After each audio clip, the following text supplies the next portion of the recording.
Olá, graça e paz.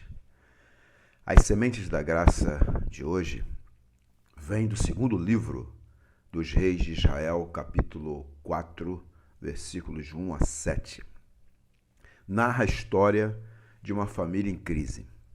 Situação bem análoga aos nossos dias. Havia uma mulher que ficou viúva, e ela vai procurar o homem de Deus, vai procurar o profeta Eliseu.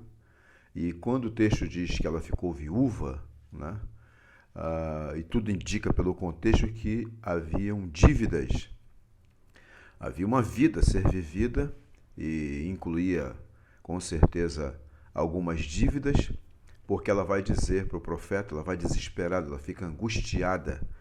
Então, quando eu olho para esse texto, eu fico pensando sobre esse momento que nós estamos vivendo, com literalmente muitas pessoas ficando viúvos, viúvos, filhos ficando órfãos, mães e pais chorando seus filhos, momento de dor, de luto, difícil.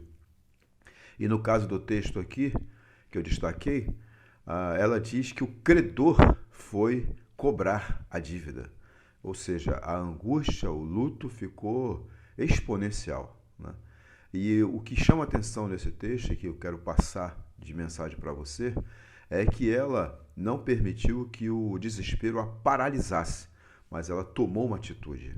Então faça isso também. E ela tomou uma atitude correta, ela foi a Deus, ela procurou as coisas de Deus, procurou alguém que era maior do que ela. No caso aqui do texto, representado pelo profeta Eliseu, e que era professor, mestre do seu esposo. Então ela foi ao profeta e apresentou a queixa, apresentou a dor, apresentou o problema, e o profeta fez um comentário bastante interessante, provocativo. Ele disse: o que eu vou fazer? O que eu posso fazer? Logo em seguida ele falou assim: o que você tem em casa? Esse versículo sinaliza que muitas vezes nós achamos que não tem mais jeito, a situação não tem mais jeito e que nós não temos mais nada o que fazer. Mas se formos a pessoa certa, se buscarmos o apoio do Eterno, do Deus vivo, sempre vamos perceber que há ainda alguma coisa que nós podemos fazer e que Ele pode tornar exponencial. Para isso, precisamos adotar o caminho que esta mulher adotou, que é o caminho de humildade. Porquanto o profeta recebe a informação dela: olha, eu não tenho nada. Olha só o que ela diz: eu não tenho nada, a não ser um pouco de azeite em casa. Eu disse: pois bem, vai para casa, chama os seus filhos, vai aos vizinhos, peça vasilhas não poucas, e entra em casa, fecha a porta e começa a derramar esse pouquinho de azeite que você falou, começa a encher as tais vasilhas que você pegou. O que nós percebemos aqui? Que ela vai precisar ouvir, crer e obedecer. E o texto informa que ela fez isso.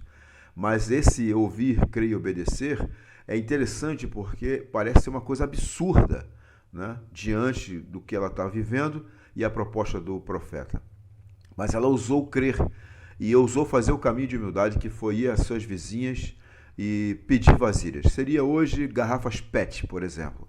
Imagina você ter que sair pedindo vasilhas vazias, garrafas PET vazias, lavar, preparar, entrar. Olha o princípio da família, que o problema é dela, com os filhos dela. Então recolha, peça, se humilhe na perspectiva de pedir emprestado e entra para sua casa. É assim. Você talvez esteja diante de uma situação que parece que não tem solução, mas esse é um tempo de você se reinventar e o Senhor é contigo.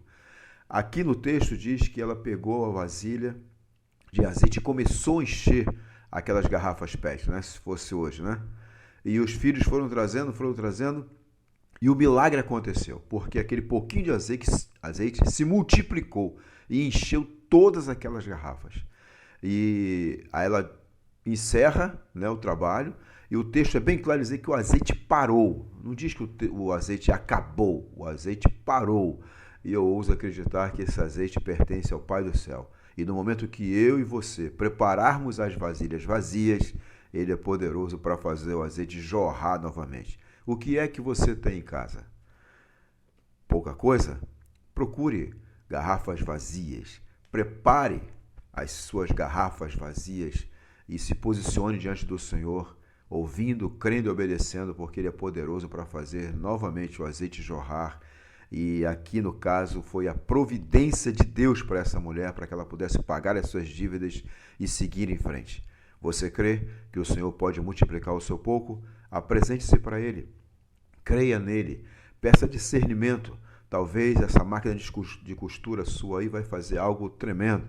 Talvez essa bancada da sua cozinha, esse azeite, essa farinha que você tem aí pode ser multiplicado em nome de Jesus e você conquistar, você ter o sustento para a sua família agora e para a sequência da sua vida. Deus te abençoe.